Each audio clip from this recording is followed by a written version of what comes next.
Now, 20 years later, EW is bringing the cast of Buffy back for an unforgettable reunion. We don't have potluck dinners together. I make an excellent macaroni casserole if anybody's interested in getting a potluck. Are you available Friday? Yeah. Yes!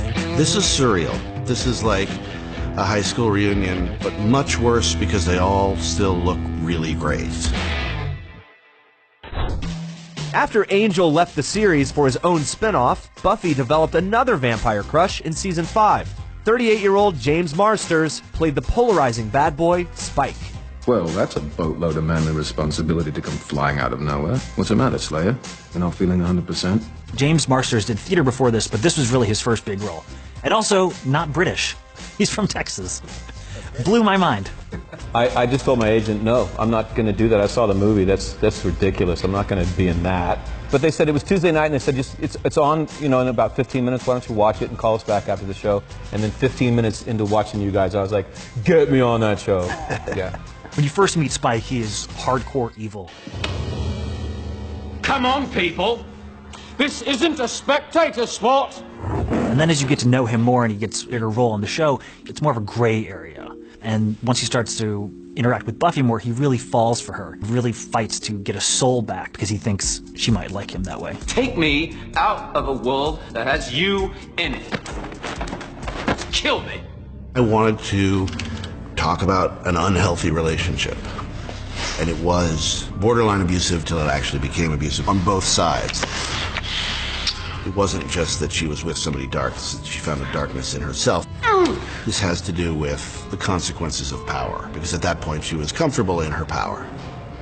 And that's how I invented television. You're welcome. I think we were fortunate that the expectation was pretty low. I mean, you're a mid-season replacement on a network that nobody knew based on a less than successful movie, and I thought, great, I can pay my rent this month.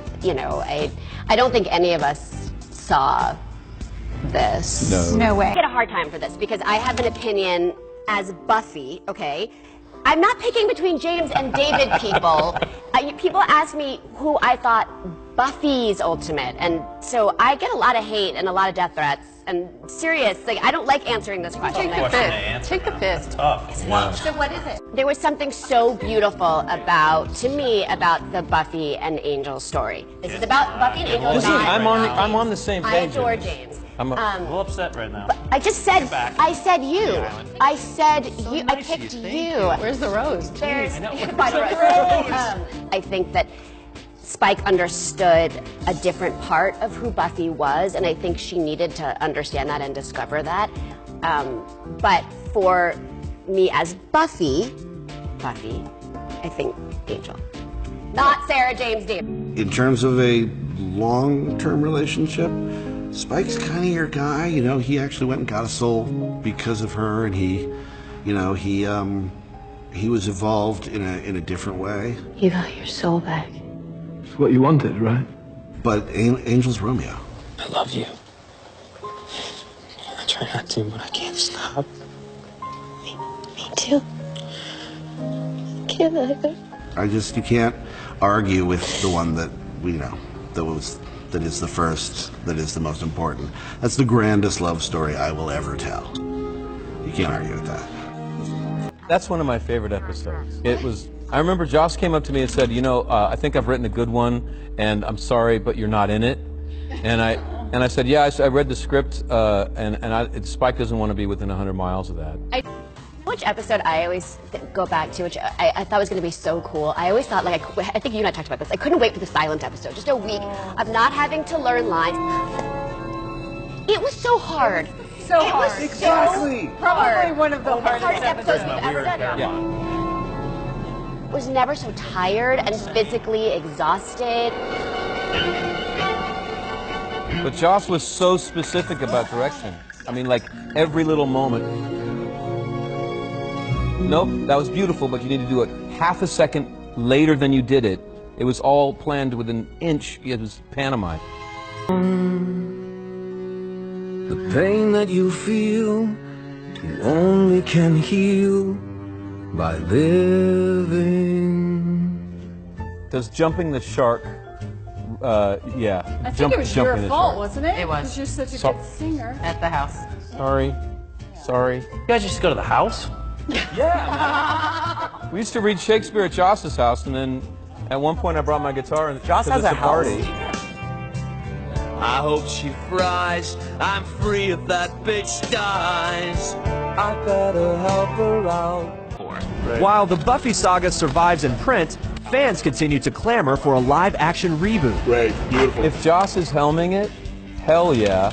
If he's not, hell no. I think it would just be crazy if something like that happened. It would just make so many people happy. Beautiful, great. Everything sort of finds its way back somewhere. So I've been trying deliberately to move forward and do something a little bit different. But yeah, I mean, the great thing is that everybody looks great.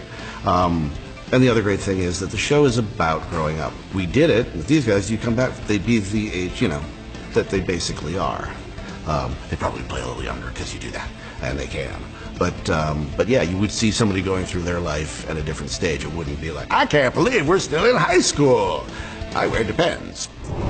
It's been 20 years since she slayed her first vampire, but the obsession with all things Buffy continues to grow. Beautiful. Since the invent of internet and digital media, generationally, the show's gotten introduced to people that were teenagers when it was on the air, and now they're introducing it to their kids. I'm still meeting like 12-year-olds who are like, I just watched season 4 of Buffy, and that's kind of insane. It's a bizarre experience. The show holds up too, but I think that's the beauty of it, is that it's still relevant now and it still works. Buffy was a way through the television set for a group of artists to tell the audience, you're not alone. We know how it feels. We've been through a similar experience. I get to be on a show that ended up mattering to people. And that's just beyond my wildest dreams.